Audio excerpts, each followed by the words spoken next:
Alors dans cette vidéo, on va parler de réunion d'espaces vectoriels.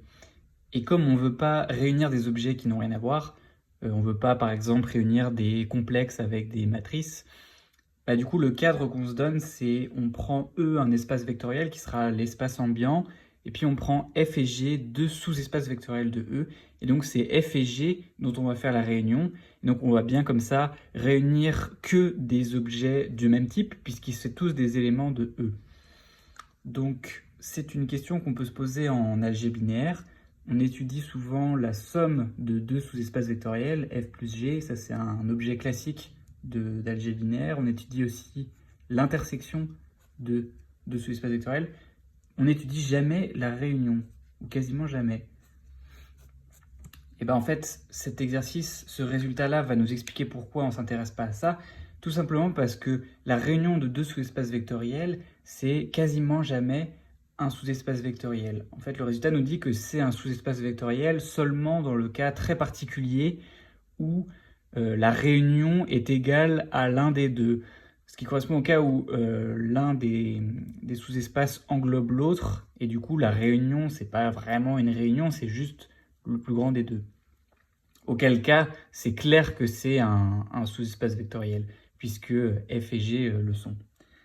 Donc, alors ça peut paraître un peu abstrait tout ce que je raconte, donc c'est pour ça que j'ai fait un dessin. En algèbre linéaire, il faut souvent faire un dessin, ça donne des bonnes idées, et des dessins dans l'espace vectoriel R3, qui est un R espace vectoriel des plus simples, c'est très pratique. Donc c'est ce que j'ai fait ici. Bon, c'est pas hyper bien dessiné, j'ai fait deux plans. Un peu un plan horizontal que j'ai appelé F, et puis un plan un peu vertical que j'ai appelé G, qui s'entrecoupent en une certaine droite forcément. Donc on pourrait très bien faire aussi G qui est une droite, mais à ce moment-là, l'intersection de F et G, ce serait seulement le singleton 0. Donc là, faire s'entrecouper deux plans, ça permet d'avoir une vraie intersection entre les deux. Donc, c'est pour ça que j'ai fait ça. Bon, et donc là, j'ai envie de dire, sur cet exemple, ça saute aux yeux que F union G n'est pas un sous-espace vectoriel. Donc F union G, ça correspond à tout ce que je vais hachurer en rouge. On a tout le plan F, et puis on a tout le plan G. Bah, vous voyez bien que cette forme géométrique-là, cette réunion de deux plans, ça n'a pas du tout la tête d'un sous-espace vectoriel de R3. Puisque c'est quoi les formes possibles pour un sous-espace vectoriel de R3? On a en gros les droites, les plans, et puis on a bon, le singleton 0, et puis R3 tout entier.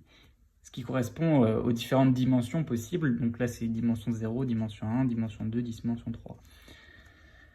Voilà, cette chose-là, farfelue, réunion de deux plans, ne rentre pas du tout dans ces catégories-là. Alors pourquoi ce n'est pas un sous-espace vectoriel? Il faut revenir aux axiomes, il faut les lister et puis voir quels ou quels axiomes ne seront pas vérifiés.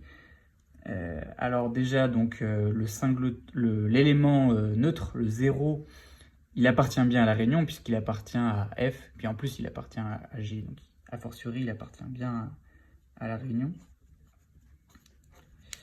La réunion, c'est bien une partie de E.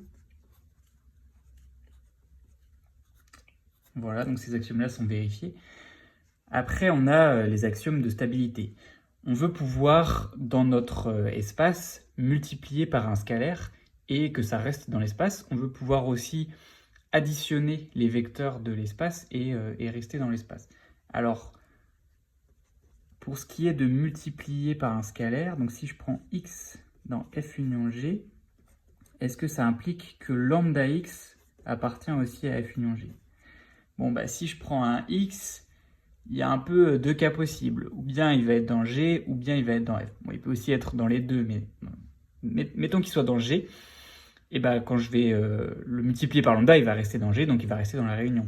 S'il est dans F, je le multiplie par lambda, il reste dans F aussi. Donc la stabilité par multiplication externe, ça fonctionne très bien. A fortiori, puisque dans F et G, c'est stable, dans la réunion, ça le sera aussi. Donc le problème, en fait, il va être dans la somme. Si je prends x et y dans f union g, est-ce que ça implique que x plus y appartient à f union g? Bah, si x et y sont tous les deux dans G, par exemple, que je fais leur somme, ça reste dans G, il n'y a pas de problème. S'ils sont tous les deux dans F, ça reste dans F. Bon, vous voyez le truc venir. Si j'en prends un qui est dans G, mais qui n'est pas dans F, et un qui est dans F, mais qui n'est pas dans G, et là, je précise bien, donc ça va être X, et ça va être Y, je précise bien qui est dans G et pas dans F, donc vous voyez qu'il n'est pas dans la droite, qui n'est pas dans l'intersection de G et F.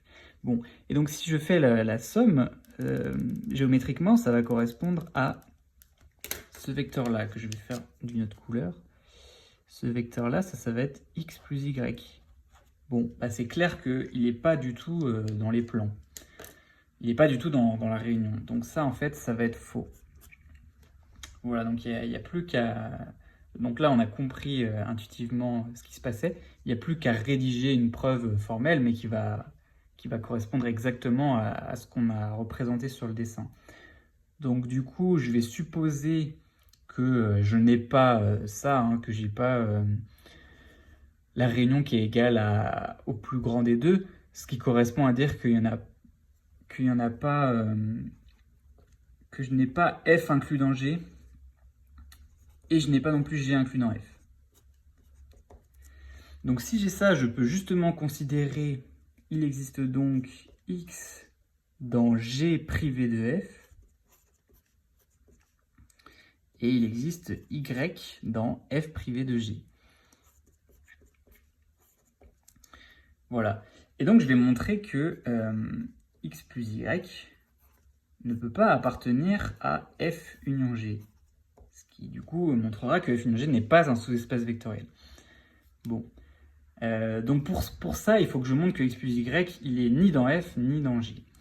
Bon, si je commence à montrer qu'il n'est pas dans F, alors pourquoi X plus Y n'est pas dans F? Bon là, ça se voit très bien sur le dessin. C'est parce que justement, on est parti de Y qui était dans F, et on a ajouté une composante qui n'est pas un élément de F, on a ajouté cette composante X qui est extérieure à F, et qui fait sortir X plus Y de F.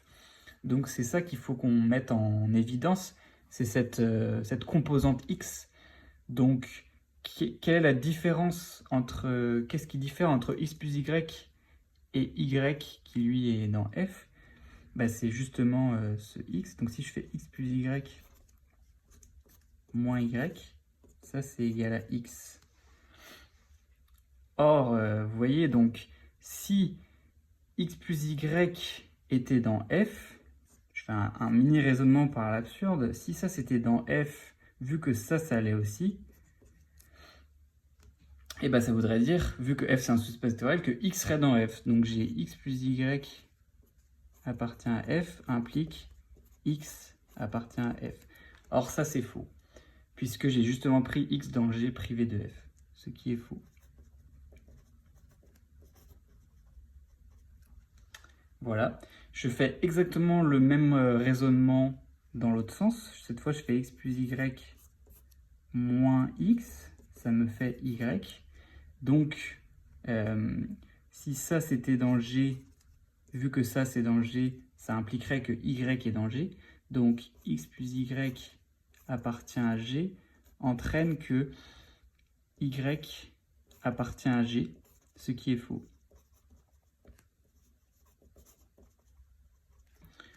Donc X plus Y n'appartient pas à F union G. Donc F union G n'est pas un sous-espace vectoriel.